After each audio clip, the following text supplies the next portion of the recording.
Jung said that something like paradoxical views that are not made conscious will be played out in the world as fate.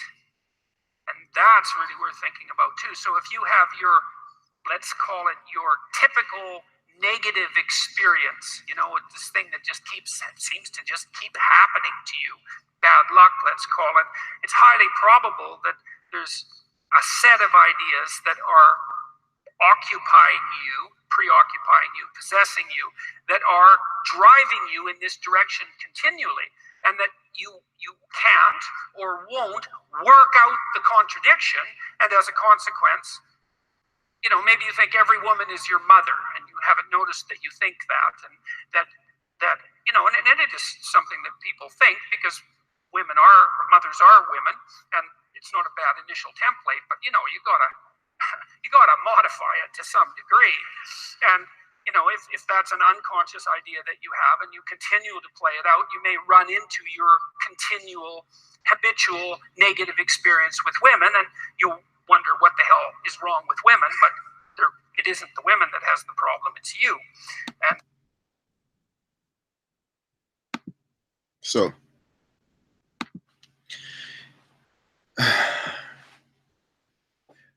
all of us, we are our story. We are collectors of stories, of experience. And I got a story to tell you. And this is a story of how I have conquered the matriarchy.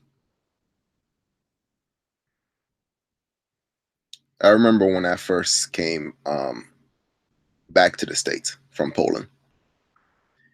And then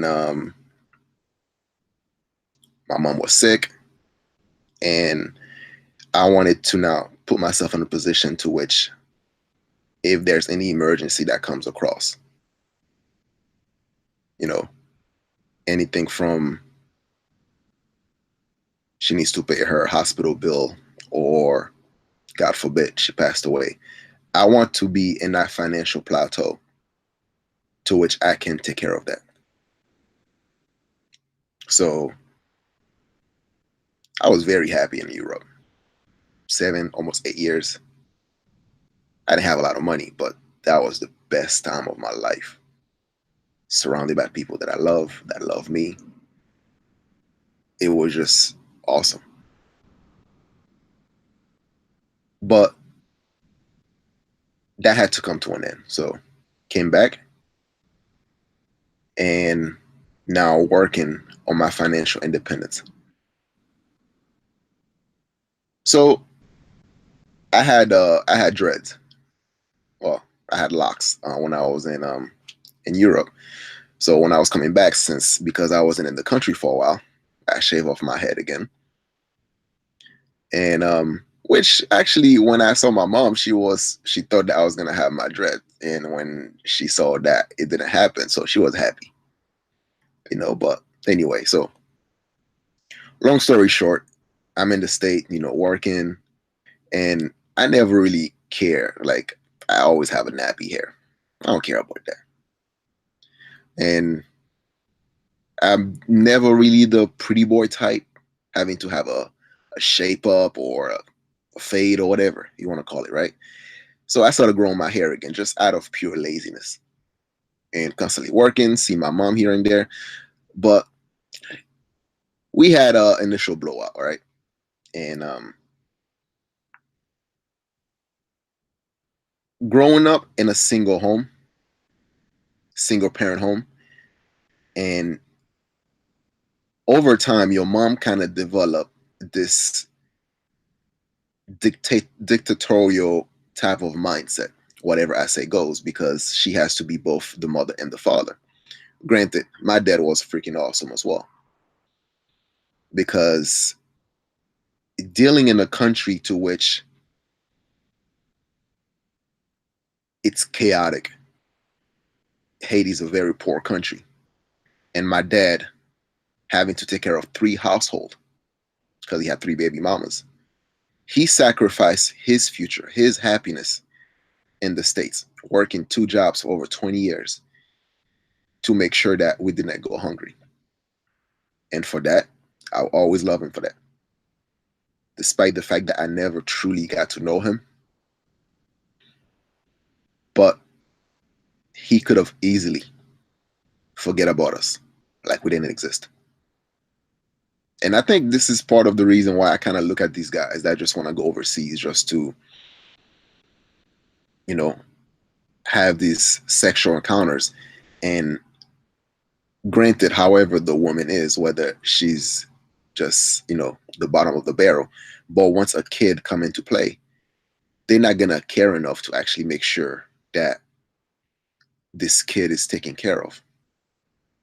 But anyway, that's for another story. Let me continue. So me and my mom, we never really quite got along, right? She was very totalitarian mindset. And I was at this point in my life to which I was no longer a child. But yet I was being treated as if I was nothing. Like the way she actually come at me was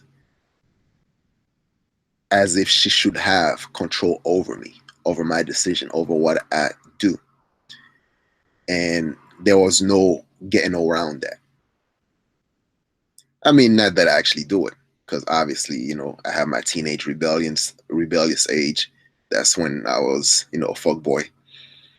And to now being an adult and actually have the chance to look through my life to see some of the habits where they come from, look through the past and my past relationship with my parents and my family and women and all this sort of things. So I was able to actually confront the man in the mirror. And all that is good when you actually are isolated. When you me and my girl, we kind of became each other's therapy. She had to deal with her issues, I had to deal with my issues. We fight it off. And that sentiment actually make us very close together. We had the chance to actually be each other's support system psychologically, physically, mentally, you name it, right? Which is why she's also my best friend. But anyway, so my mom left for Haiti, and then I'm working. I got goals. I'm focusing on what I'm trying to accomplish. I have a piece of property in Poland, which is now paid off, and basically, my vision is to become financially independent. So then if my mom ever gets sick again or any sort of emergency, then it's not going to hurt me to go in my pocket to actually take care of it or whatever the case may be. So, I'm lazy, growing back my hair again. And at that time, me and my mom, we were now on speaking terms because she said something that was disrespectful to me. And I'm like, you know what? I'm going to back off. But anyway, so when she came back, the whole family is like, Art, you gotta go see your mom. You know how your mom is. You know how your mom is. The same excuses, right? So I'm like, you know what? She's old. Something happened to her. And my mom's that type of stubborn. She would actually go to her grave just with the satisfaction knowing that that's gonna leave me guilty. The fact that I did not solve shit with her. So this is where I actually kind of got my narcissism from as well. And but anyway, so I listened to them. I'm like, all right, screw it. I'll go see her, right? Even my girl was like, well, you know what? I see where you're coming from, babe, but that's your mom. So I went and see her when she came to visit back to the States. And as soon as she saw me, she saw my hair, she had that look in her face like I was disgusted. And so I'm like, I've seen it. I know she doesn't approve of my dread. So I'm like, hey mom, how you doing? And she just started going about like how I'm worthless and So, the whole rhetoric and shit, right? And I'm like, okay, that's all you got to say. And she kept going again and again and again. And when she was done, so I'm like, all right, that's all you got to say. And then after when she was done, I'm like, all right, now it's my turn. A lot of time when people are unhappy with their situation, when they failed in life, they then try to put pressure on others to actually redeem their past, which is what you've been trying to do to me for a long time, Mom.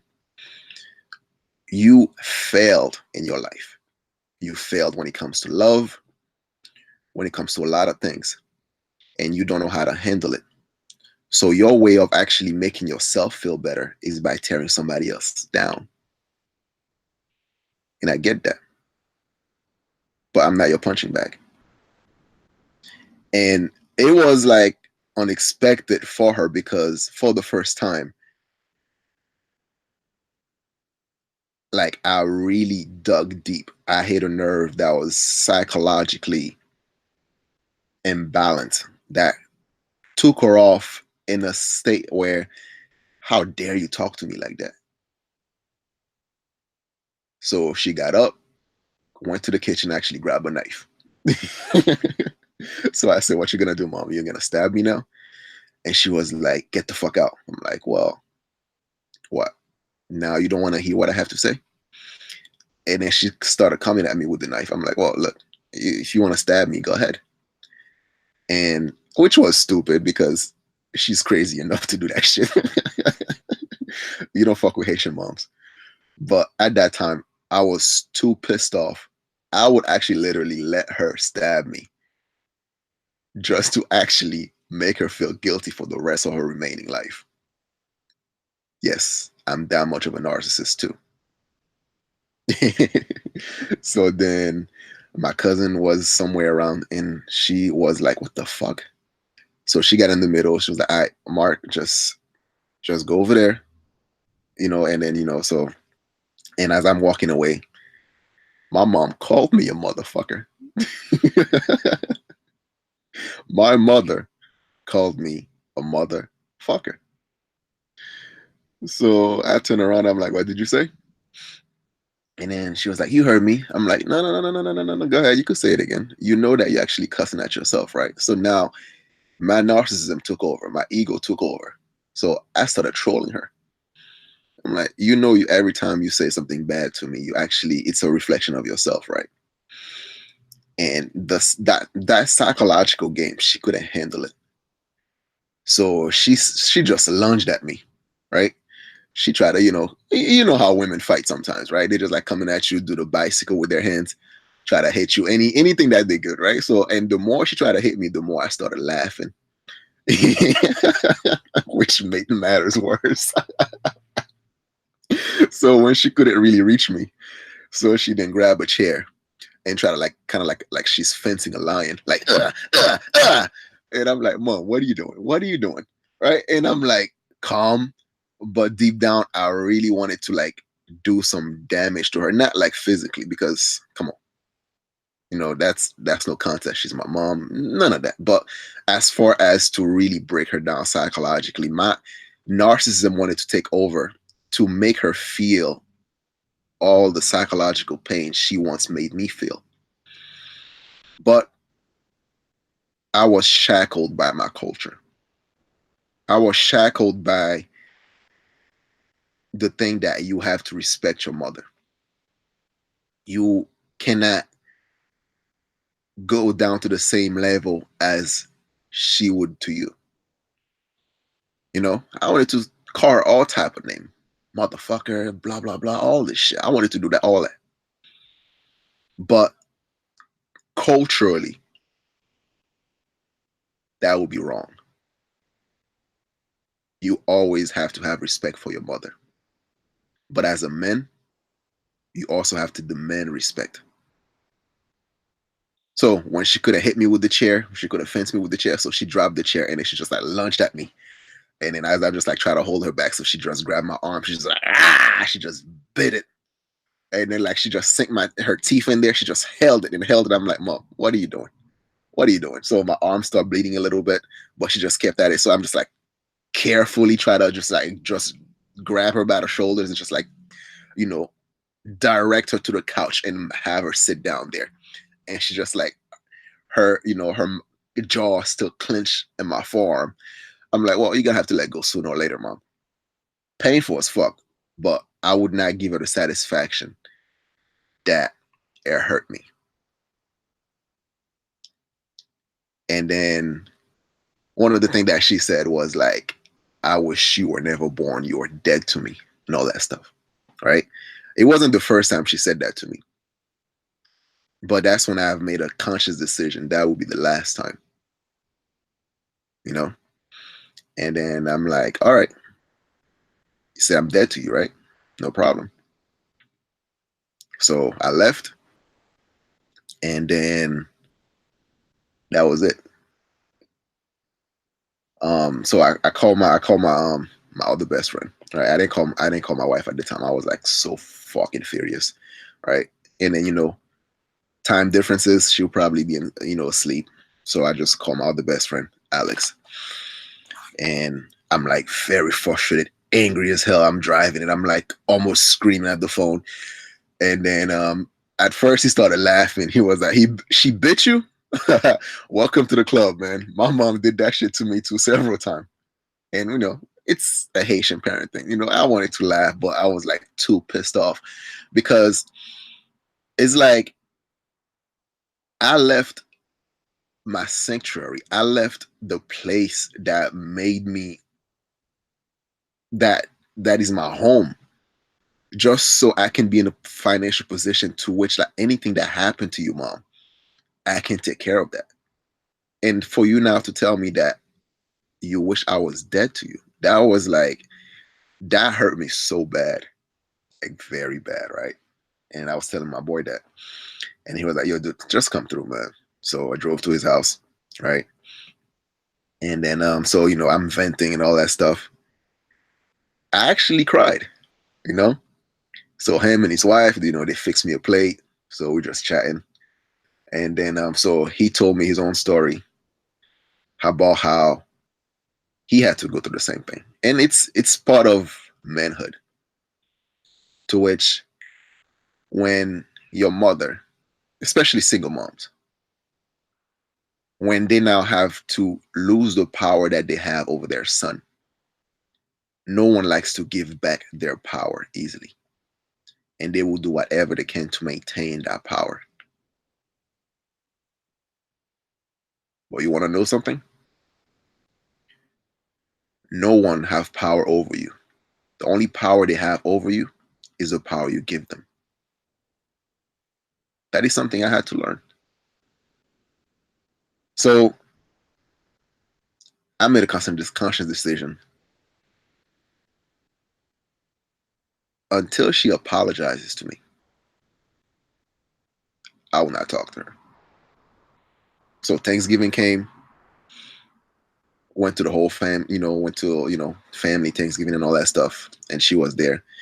And she had that, how women get sometimes when they have that facial expression where like, oh my God. But my eyes just went past her like she wasn't even there. She didn't exist. I talked to everybody normally, no issue. And then, but I didn't even address that my mom was the problem. But of course, by that time, the whole family already know what went on, right? And she had, of course, she was telling everybody her version of the story, how I disrespected her. And, a couple of family members started to come towards me and be like, Art, you know how your mom is. You know how it is. But that has been an excuse for so long that, of course, there's no reason for her to change her behavior because everybody's giving her a pass. But nah, I'm a grown man. Nobody's going to disrespect me. So I'm like, no, I'm not going to talk to her. I'm not going to do anything with her. I'm dead to her. That's how it's going to remain. So she's going to feel the lack of my presence, even when I'm right here. And there was no animosity, there was no disrespect. There was just me not being present, emotionally dead. There was no emotion for her to draw from, which, if you know by now, it's food for women and those with women tendency. So a year went by, still no conversation, no nothing. Like, let's say I talked to my sister, like, I was, oh, so how's mom doing? Oh, she's fine. All right, good. That's all I need to know. Nothing. Like, and just family after family after family, they keep calling me sometimes, be like, you know how your mom is, blah blah blah. Art, you have to be like, no, no, it's not gonna happen. And she went to Haiti, come back, and then complaining about how I'm not talking to her, to the point that my cousin gave me a call, one of my cousin, and then he put my mom on the phone, and then she was like, "Hello," I'm like, "Yeah." Eh, what do you want? I'm like, oh, never mind. Can you put my cousin back on the phone? And then she was like, eh, okay. How the hell you try to get my cousin to call me to talk to me, and you still try to be on your high horse? That doesn't work. No. Until you become humble, you're not gonna get nothing from me. You're not gonna get no disrespect, no anger, nothing. So when my cousin got on the phone back, and I'm like, dude, why did you do that? He's like, well, listen, man, she just kept complaining, and then that you've just um ignore her and stuff like that. So I kind of had enough. So that's why I call you. She really want to talk to you, Art. And I'm like, yeah, but gonna be on my term. Until she met my condition, there's no relationship. So a year and a half, almost 2 years went by. Sometime I would go to my best friend, we're just chatting, be like, oh, how's mom doing? I'm like, oh no, she's doing good. You guys still haven't talked, right? I'm like, nope. God damn, you stubborn, Art. Well, where the fuck you think I got it from? And so finally, right? Um, so she when she came back again from Haiti, because my mom, she got it like that. She lives in two countries. She would spend some time in the States, and then she would go back to Haiti for like 6 months, and back and forth. So she finally came back, and then so this time she now sent my brother-in-law, my sister's husband, you know and then I like this dude, man. I really like this dude, because it's like you can tell when someone display a level of authority, right? Because my sister had come down a lot since he started dating her, to the point, like, my sister, she was like, her behavior was like similar to like a little bit of like a chihuahua, and to now she's like behave like a classy chick, like very, her ass calm down, man. And this is why a lot of these guys don't understand is, a woman is not gonna be automatically submissive to you until you dominate her, you know but that's another story. But anyway, so my mom sent him to talk to me, and then he was like, dude, I understand everything that you're saying. I get you completely, but she really want to talk to you, man. Like, she cried several times, you know try to say that, how I have abandoned her and all that stuff. You gotta talk to her. All right. So I'm like, all right, cool. you know but I know that was gonna happen sooner or later, because I have punished her enough. So she was staying over my sister at the time, so I went to my sister's house. And then when she saw me, that face that she made previously when she first saw my dread, she didn't do it. So so I walked in. I'm like, "Hey, mom, how you doing?" "Oh, I'm good, Mackenzie. How you doing?" Very mild, very meek. Of course, she's still try to grasp a level of authority, but she knows that anything that she says that is disrespectful, I'm walking out of this conversation. I'm walking out of it, and you're not gonna see me again. So she was on her best fucking behavior. And so I explained to her, I'm like, this is what you did to me. This is why it was hurtful. And this is why I had to make sure that you felt my pain, that you know that you cannot talk to me any type of way. At the end of the day, I know I'm always going to be your son, but I am a man. I am an adult, and you have to treat me as such. So if you do not know how to treat me that way, then I will have to show you. I will have to teach you. And she then explained to me why she felt like, why she was so angry with my dread. Because in Haiti, a lot of the killers, a lot of the gangsters, they all have like, dread and stuff like that. They're the one doing all the killing. And a lot of time when cops come across guys with that type of, you know, hair hair lock, then they will just shoot first and ask question later. Because given the opportunity, they will then kill the cops. So it's a fear mixed with concern, mixed with a whole bunch of other emotion that she couldn't explain it. But the fact that she's been, you know, authoritative for so long, she thought that I'm supposed to automatically do what she said. But no, it doesn't work that way. As a man, you accept counsel from others, but the decision lie upon you. That's how my interaction is with my wife. There might be something that she might be concerned about. She will tell me how she feels. She would express it. She would try to give me her perspective. But the decision of me to actually change it, to actually do something, rests upon me. She know that she cannot demand anything out of me. She can only give me her perspective, and then I would actually think about it. I would try to see her point. Is it coming from an emotional perspective? Is it coming from a logical perspective? And to see whether or not I should actually take heed to her counsel. And this is how it is. This is how it is with everybody. You can tell me something.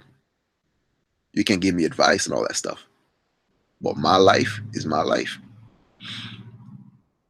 And that's how she actually apologized, you know? And you know what? Since then, I think it's been like a year now. Actually, no, it hasn't been a year since we started talking again. But ever since then, she treated me with the utmost respect. My other sisters, the one that kept saying that, well, you know how your mom is, she still treats them the same. She would just blow up a fuse on them. They would argue, bickered, like two little chihuahuas and shit. And then after that, they will get straight again and all that stuff. But her behavior remains the same when it comes to treating my sisters. But with me, she doesn't do that. If I haven't called her for like 2 weeks because I'm on the road, she'll call me and be like, Art, what's going on? Art, what did I do to you, son? How come I haven't heard from you? What if something happened to you on the road? What is going on? Very, very respectful. Now, why am I telling you this story? There's a lot of young men that is currently going through the same situation I've went through, who never had the chance to actually dug deep within themselves to actually salvage a situation. They need closure. And they're looking for solutions online. They're looking for people that can actually help them out of that situation, out of that anger, out of that resentment. And sometimes the people that they come across just teach them to be more hateful, teach them to actually be more resentful instead of actually being able to look from within and create a moral compass, to know that your priority is your moral compass. I don't care what game you choose to play, but don't cheat yourself. You have to be able to look the man in the mirror. If your conscience is not eating at you, then you know you're on the right path. But if you always feel resentful, if you always feel bitter, if you always feel like you always gotta be argumentative in order to convince another person of your ideology, then you know you are on shaky ground. You know that there are so many things in your life you still haven't resolved yet. A lot of these cults, they try to fear you based on others' experience. They try to shelter you from pain, from embarrassment, from a whole bunch of things that actually make you feel alive. You're supposed to learn from those pain. You're supposed to draw from it and have that shape you into something new, something that's a fine blade. It's forged from a fire. You have to go through pain. Don't let that shit scares you. And yes, the person that hurt you the most, you have to develop a sense of virtue, a sense of courage to confront that person, to find closure. Because otherwise, you're always gonna keep going through life being bitter, being resentful.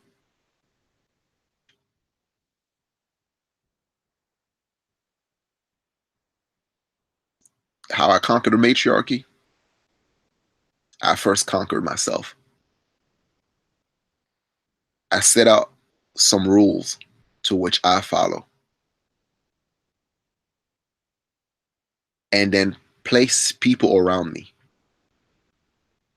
that only oblige by those rules. Don't do unto others what you wouldn't want them to do unto you. It's one of my rules. If you disrespect me, then now you give me logical reason to get at you. I choose who I can be vulnerable around. So then when other people that come through, that is not in my inner circle, that try to be disrespectful, then I just laugh it off because you don't matter. You don't matter. And that's the thing. Choose your game and stick by those rules. Your moral compass, it's what's going to help you navigate through life. Your moral compass is the guideline between order and chaos, the yin and the yang. And you have to find yourself to be in the middle, to have that order in your life and still maintain the ability to take risk. That's the chaotic part, the unknown, the thing that is uncertain. And your moral compass will let you know when you are feeling certain thing that is not right, that is not correlate with your value. But you can do that without any values. And for you guys out there, that is still hurt, that is still feeling resentful. Stop listening to people that are themselves broken and have no plan in the future to actually seek counsel, to actually patch themselves up. You don't build anything on hate. Nothing that is built on hate lasts. Always crumble.